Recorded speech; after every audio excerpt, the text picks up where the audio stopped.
ॻाल्हाईंदा सभिनी, मां बि ॻाल्हाईंदो आहियां, बक बक कंदो आहियां सॼो ॾींहुं, मुंहिंजा समय माण्हू ॿुधंदा आहिनि, पर हेॾा सिंधी कठो करणु इज़ नॉट इज़ी। और ॾाढी सुठी ॻाल्हि आहे, सिंधू समाज ॾाढो सुठो हिते प्रोग्राम कयो आहे, हेॾा सिंधी 250-300 सिंधियुनि खे कठो कयो अथऊं, ॾाढी वॾी ॻाल्हि आहे।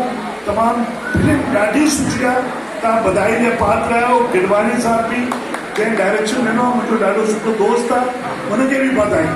सॼी फिल्म फैंटास्टिक, सुपर 100 मां 150 नंबर ताईं। घणो घणो धन्यवाद भाऊ जी, एतिरो सुहिणो मैसेज ॾिनो, बिल्कुलु सच में तव्हां सुहिणो मैसेज ॾिनो, इन लाइ असां घणो घणो आभारी आहियूं।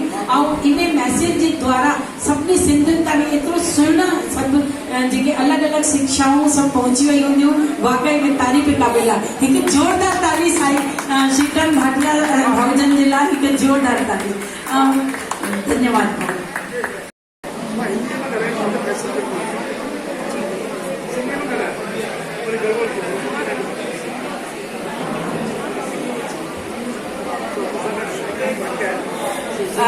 जय श्री झूलेलाल।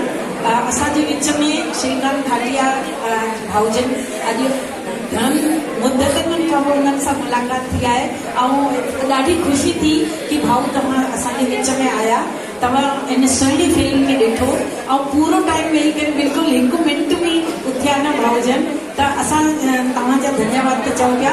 तव्हां इन सिंधी फिल्म जे बारे में समाज खे छा मैसेज ॾियणु चाहियो? डॉक्टर मुक्ता चंदानी जी तव्हांजी फिल्म में घणेई मैसेज, जो मैसेज मां पिछले कई सालनि खां सिंधी समाज खे ॾियणु थो चाहियां, तव्हां हिन फिल्म जे माध्यम सां चई छॾियो आहे। हिकु त असांखे नौजवाननि खे अॻिते करणो आहे, असांजी त हाणे उमिरि थी वई, त तव्हांजी फिल्म में ॾाढो सुठो मैसेज आहे कि नंढड़ा नंढड़ा ॿार हेॾो सुठो कमु करे रहिया आहिनि। ॿियो तव्हांजो मैसेज आहे कि सभु कुझु असांजो झूलेलाल आहे। असां सिंधी थोड़ा थकिजी पिया आहियूं, हेॾे होॾे पिया था भॼूं, गैर सिंधी समाज जे देवी देवताउनि खे, उन्हनि जे गुरुनि खे भॼूं था।